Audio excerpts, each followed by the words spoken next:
Monsieur le Président, nous reconnaissons l'engagement affirmé par l'Irak dans cet examen périodique universel, y compris ses stratégies en faveur des femmes et des enfants et l'adoption d'une loi sur les survivantes yézidis.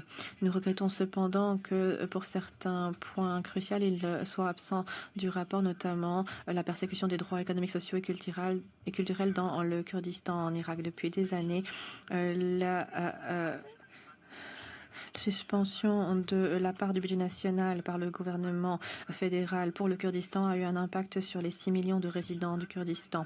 Ce sont des actions qui ont un impact sur l'accès à la santé, à l'éducation, à la protection sociale et à l'accès à de bonnes normes de vie, ce qui a un impact disproportionné sur les femmes et les enfants. C'est une violation claire du pacte international sur les droits économiques, sociaux et culturels auquel l'Irak est partie. En outre, l'échec de l'application de l'article 140 de la Constitution qui impliquerait un référendum dans les régions contestées mène à la marginalisation des populations de la région du Kurdistan. Le rapport fait état de quelques zones de progrès, mais ne traite pas de la crise sociale et économique qui est due aux décisions politiques punitives prises par les autorités.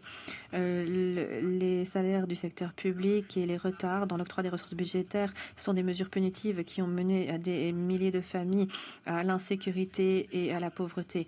Nous demandons que des mesures soient prises pour préserver les droits fondamentaux et les garanties constitutionnelles. Ce sont là des dispositions qui ne peuvent être manipulées ou à des fins politique.